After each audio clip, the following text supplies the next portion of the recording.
orca, also known as the killer whale or blackfish within indigenous communities, is an aquatic mammal that is generally quite popular here in British Columbia.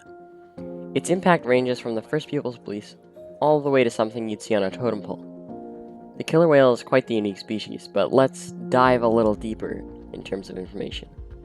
The killer whale uses a variety of habitats. Most often, killer whales tend to exploit both Arctic and Antarctic waters. They tend to prefer cold water areas. Here's a diagram of the killer whale. At the front of the whale, you can see a numerous amount of defining features. Most notably, its blowhole, eyes, and eye patch, along with throat patch, which are some patterns completely unique to the killer whale. The blowhole acts as nostrils and can be seen being used whenever they go up to the surface to get more air. Other parts included in the orca's structure contain the dorsal fin, dorsal ridge, flukes, and pectoral flipper. These individual parts of the killer whale help a lot with its motion and ability to traverse through water so quickly. Some other details that tell the killer whale apart from other species of whales is the side and saddle patches, which are mainly there for decoration. Considering killer whales are a mammal, they use sexual reproduction to reproduce. It begins with the male orca attempting to fertilize one of the female's eggs. The male orca sends a sperm through a small vaginal slit found next to the anus, which is the start of sexual reproduction. Oftentimes, many other whales heed the call of the female and attempt to nudge her current partner off so they may give birth to the offspring. It tends to get a bit rough to see who is able to dominate the other. After a sexual process similar to that of a human's, a fetus is developed over time.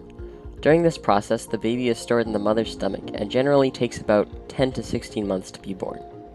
After birth, the young are approximately a third of their mother's size and tend to come out tail first. Many times, taking too long to be born can be really risky, as the babies eventually need to go up for air, which could cause a potential death, and also could potentially harm their mother. They must be nurtured by their mothers until they're around 3 years old and ready to be on their own, and eventually they too will repeat the process of reproduction. Despite being an apex predator, aka a creature at the top of the food chain, the orca has a dramatic dependence on many other species for survival.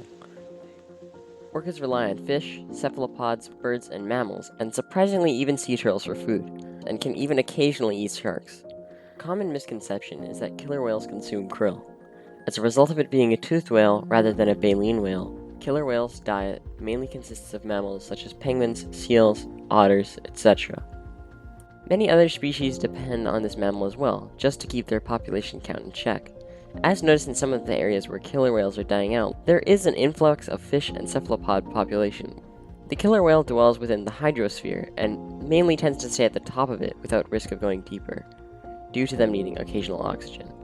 The killer whale is largely considered a part of First Nations culture. The existence of beached killer whales follows a belief that every beached killer whale is actually a fallen chief or tribesman that was lost at sea, just trying to communicate with loved ones, and that they are actually just reincarnations of past humans or past beings.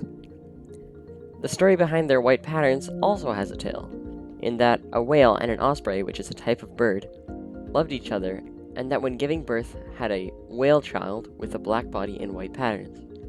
Considering the killer whale is quite a huge animal, and considered a large overuse of resources for the First Nations, the only real way that they have any resource connection is through these beliefs. Killer whales tend to be mostly abundant in coastal waters. They usually live in water temperatures around 0 degrees Celsius all the way up to tropical water temperatures. Killer whales are able to last in quite odd conditions, and oddly enough have even been found in rivers. Some necessities for food and survival are that the average killer whale needs about 375 pounds of food per day.